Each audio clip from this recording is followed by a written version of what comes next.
वक्रतुंड महाकाय सूर्यकोटि समप्रभ निर्विघ्नं कुरु मे देवं सर्वकार्येषु सर्वदा। गणेश जी का नाम लेकर आज हम एकादशी की कथा प्रारंभ करते हैं। कार्तिक शुक्ल पक्ष की एकादशी प्रबोधिनी एकादशी है। प्रबोधिनी एकादशी का व्रत व कथा महात्म इस प्रकार से है। ब्रह्मा जी बोले कि हे मुनि श्रेष्ठ, अब आप पापों को नष्ट करने वाली तथा पुण्य और मुक्ति को देने वाली प्रबोधिनी एकादशी का महात्म्य सुनिए। भागीरथी गंगा मनुष्य को तभी तक फल देती है जब तक कि कार्तिक मास की प्रबोधिनी एकादशी नहीं आती। तीर्थ, नदी, समुद्र आदि भी तभी तक फल देते हैं जब तक प्रबोधिनी एकादशी नहीं आती। कार्तिक शुक्ल पक्ष की प्रबोधिनी एकादशी के व्रत का फल 1 सहस्र अश्वमेघ तथा 100 राजसूय यज्ञ के बराबर होता है। नारद जी ने पूछा कि हे पिता, एक संध्या को भोजन करने से, रात्रि में भोजन करने तथा पूरे दिन उपवास करने से क्या क्या फल मिलता है, उसे आप समझाइए। ब्रह्मा जी बोले कि हे नारद, एक संध्या को भोजन करने से 2 जन्म के तथा पूरे दिन उपवास करने से 7 जन्म के समस्त पाप नष्ट हो जाते हैं। जिस वस्तु का त्रिलोक में मिलना दुष्प्राय है, वह वस्तु प्रबोधिनी एकादशी के व्रत से मिल जाती है। प्रबोधिनी एकादशी के व्रत के प्रभाव से सुमेरु पर्वत के समान महान पाप भी क्षण मात्र में ही नष्ट हो जाते हैं। जो मनुष्य अपने स्वभावानुसार इस प्रबोधिनी एकादशी का विधि पूर्वक व्रत करते हैं, उन्हें पूर्ण फल प्राप्त होता है। हे मुनीश्वर, जो मनुष्य श्रद्धा पूर्वक थोड़ा भी पुण्य करते हैं, वह उसका पुण्य पर्वत के समान अटल हो जाता है। जो अपने हृदय के अंदर ही ऐसा ध्यान करते हैं कि प्रबोधिनी एकादशी का व्रत करूँगा, उसके 100 जन्म के पाप नष्ट हो जाते हैं। जो मनुष्य प्रबोधिनी एकादशी को रात्रि जागरण करते हैं, उनकी बीती हुई तथा आने वाली 10 पीढ़ियाँ विष्णु लोक में जाकर वास करती है और नरक में अनेक दुखों को भोगते हुए पितृ विष्णु लोक में जाकर सुख भोगते हैं। ब्रह्म हत्या आदि महान पाप भी प्रबोधिनी एकादशी के दिन रात्रि को जागरण करने से नष्ट हो जाते हैं। प्रबोधिनी एकादशी को रात्रि को जागरण करने का फल अश्वमेघ आदि यज्ञों के फल से अधिक होता है। समस्त तीर्थों में जाने तथा गो, स्वर्ण, भूमि आदि के दान का फल कार्तिक शुक्ल पक्ष की प्रबोधिनी एकादशी के रात्रि के जागरण के फल के बराबर होता है। उसी का जीवन सफल है जिसने प्रबोधिनी एकादशी के व्रत के द्वारा अपने कुल को पवित्र किया है। संसार में जितने भी तीर्थ हैं तथा जितने भी तीर्थों की आशा की जा सकती है, वह प्रबोधिनी एकादशी का व्रत करने वाले के घर में रहते हैं।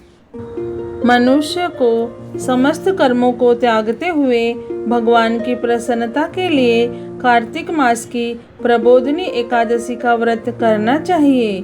जो मनुष्य इस एकादशी के व्रत को करता है, वह धनवान, योगी, तपस्वी तथा इंद्रियों को जीतने वाला होता है, क्योंकि वह एकादशी भगवान विष्णु की अत्यंत प्रिय है। इसके व्रत के प्रभाव से मनुष्य पुनः जन्म नहीं लेता।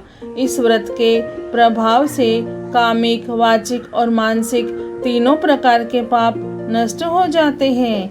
इस एकादशी के दिन जो मनुष्य भगवान की प्राप्ति के लिए दान, तप, होम, यज्ञ आदि करते हैं, उन्हें अक्षय पुण्य मिलता है। प्रबोधिनी एकादशी के दिन भगवान की पूजा करने से बाल, यौवन और वृद्धावस्था के समस्त पाप नष्ट हो जाते हैं।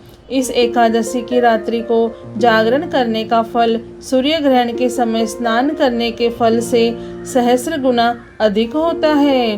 मनुष्य जन्म से लेकर जो पुण्य करता है वह पुण्य प्रबोधिनी एकादशी के व्रत के पुण्य के सामने व्यर्थ है। जो मनुष्य प्रबोधिनी का व्रत नहीं करते उनके समस्त पुण्य व्यर्थ हो जाते हैं। इसलिए हे नारद, तुमको भी विधि पूर्वक विष्णु भगवान की पूजा करनी चाहिए।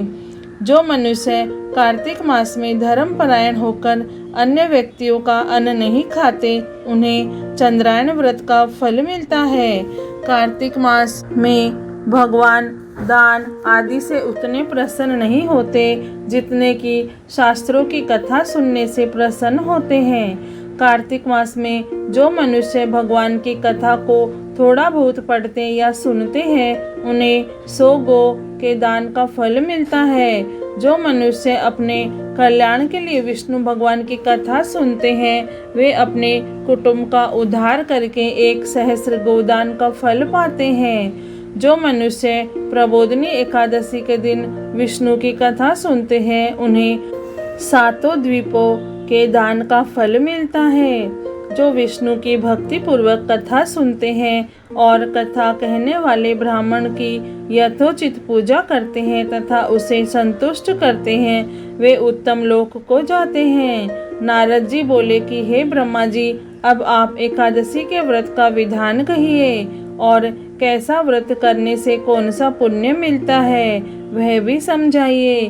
ब्रह्मा जी बोले, हे नारद, इस एकादशी के दिन मनुष्य को ब्रह्म मुहूर्त में उठना चाहिए और नदी, तालाब, कुआं आदि पर स्नान करके व्रत का नियम ग्रहण करना चाहिए। उस समय भगवान से विनय करनी चाहिए कि हे भगवान, आज मैं निराहार रहूँगा और दूसरे दिन भोजन करूँगा, इसलिए आप मेरी रक्षा करें। इस प्रकार विनय करके भगवान की पूजा करनी चाहिए और व्रत प्रारंभ करना चाहिए। उस रात्रि को भगवान के समीप गीत, नृत्य, बाजे तथा कथा कीर्तन से समय व्यतीत करना चाहिए। प्रबोधिनी एकादशी के दिन कृपणता को त्याग कर बहुत से पुष्प, अगर, धूप आदि से भगवान की आराधना करनी चाहिए। शंख के जल से भगवान को अर्घ्य देना चाहिए। इसका फल तीर्थदान आदि से करोड़ गुना अधिक होता है। जो मनुष्य अगस्त्य पुष्प से भगवान की पूजा करते हैं उनके सामने इंद्र भी हाथ जोड़ता है। कार्तिक मास में जो बिल्व पत्र से भगवान की पूजा करते हैं उन्हें अंत में मुक्ति मिलती है। कार्तिक में जो मनुष्य तुलसी जी से भगवान की पूजा करता है उसके 10,000 जन्म के समस्त पाप नष्ट हो जाते हैं। जो मनुष्य इस नाम से श्री तुलसी जी के दर्शन करते हैं या छूते हैं या ध्यान करते हैं या कीर्तन करते हैं या रोपण अथवा सेवा करते हैं वे 1000 कोटि युग तक भगवान के घर में रहते हैं। जो मनुष्य तुलसी का पेड़ लगाते हैं उनके कुटुंब में जो पैदा होते हैं वे प्रलय के अंत तक विष्णु लोक में रहते हैं। जो भगवान की कदम पुष्प से पूजा करते हैं वह यमराज के दुखों को नहीं पाते। समस्त मनोवांछाओं को पूरा करने वाले भगवान कदम पुष्प को देखकर अत्यंत प्रसन्न होते हैं। यदि उनकी कदम पुष्प से पूजा की जाए तो फिर बात ही क्या। जो गुलाब के पुष्प से भगवान की पूजा करते हैं उन्हें मुक्ति मिलती है। जो मनुष्य बकुल और अशोक के फूलों से भगवान की पूजा करते हैं वे अनंत काल तक शोक से रहित हो जाते हैं। जो मनुष्य विष्णु भगवान की सफ़ेद और लाल कनेर के फूलों से पूजा करते हैं उन पर भगवान अत्यंत प्रसन्न होते हैं। जो मनुष्य विष्णु भगवान की दुर्वा दल से पूजा करते हैं वे पूजा के फल से 100 गुना फल अधिक पाते हैं। जो भगवान के शमी पत्र से पूजा करते हैं वे भयानक यमराज के मार्ग को सरलता से पार कर जाते हैं। जो मनुष्य चंपक पुष्प से भगवान विष्णु की पूजा करते हैं वे आवागमन के चक्र से छूट जाते हैं। जो मनुष्य स्वर्ण का बना हुआ केतकी की पुष्प भगवान पर चढ़ाते हैं उनके करोड़ों जन्म के पाप नष्ट हो जाते हैं। जो पीले और रक्त वर्ण कमल के सुगंधित फूलों से भगवान की पूजा करते हैं उन्हें श्वेत दीप में स्थान मिलता है। इस प्रकार रात्रि में भगवान की पूजा करके प्रातःकाल शुद्ध जल से नदी में स्नान करना चाहिए। स्नान करने के पश्चात भगवान की प्रार्थना करते हुए घर आकर भगवान की पूजा करनी चाहिए। इसके बाद व्रत के लिए ब्राह्मणों को भोजन कराना चाहिए और दक्षिणा देकर मीठे वाक्यों द्वारा उनको विदा करना चाहिए। इसके उपरांत भोजन, गो और दक्षिणी से गुरु की पूजा करनी चाहिए और ब्राह्मणों को भूरियसी दक्षिणी देकर नियम को छोड़ना चाहिए। ब्राह्मण को रात्रि में भोजन करावे, स्वर्ण सहित बैल दान करना चाहिए। जो मनुष्य रात्रि में स्नान करते हैं उन्हें दही और शहद दान करना चाहिए। जो मनुष्य फल की आशा करते हैं उन्हें फल दान करना चाहिए। तेल की जगह घी और घी की जगह दूध और अन्नों में चावल का दान करना चाहिए। जो मनुष्य इस व्रत में भूमि शयन करते हैं उन्हें सब वस्तुओं सहित शय्या दान करना चाहिए। जो मौन धारण करते हैं उन्हें स्वर्ण सहित तिल दान करना चाहिए। जो मनुष्य कार्तिक मास में उपाहन धारण नहीं करते उन्हें उपाहन दान करना चाहिए। जो इस मास में नमक त्यागते हैं उन्हें शक्कर दान करनी चाहिए। जो मनुष्य नित्य प्रति देव मंदिरों में दीप जलाते हैं उन्हें स्वर्ण या तांबे के दीप को घी तथा बत्ती सहित दान करना चाहिए। जो मनुष्य चातुर्मास व्रत में किसी वस्तु को त्याग देते हैं उन्हें उस दिन से पुनः ग्रहण करनी चाहिए।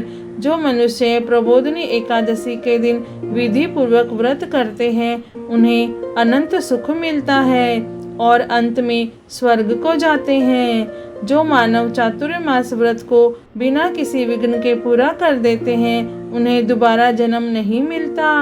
जिन मनुष्यों का व्रत खंडित हो जाता है उन्हें दोबारा प्रारंभ कर लेना चाहिए।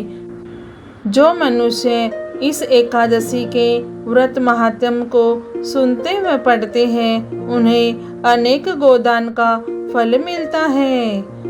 कार्तिक मास के शुक्ल पक्ष की प्रबोधिनी एकादशी की कथा पूर्ण हुई। ओम नमो भगवते वासुदेवाय। ओम नमो भगवते वासुदेवाय। ओम नमो भगवते वासुदेवाय।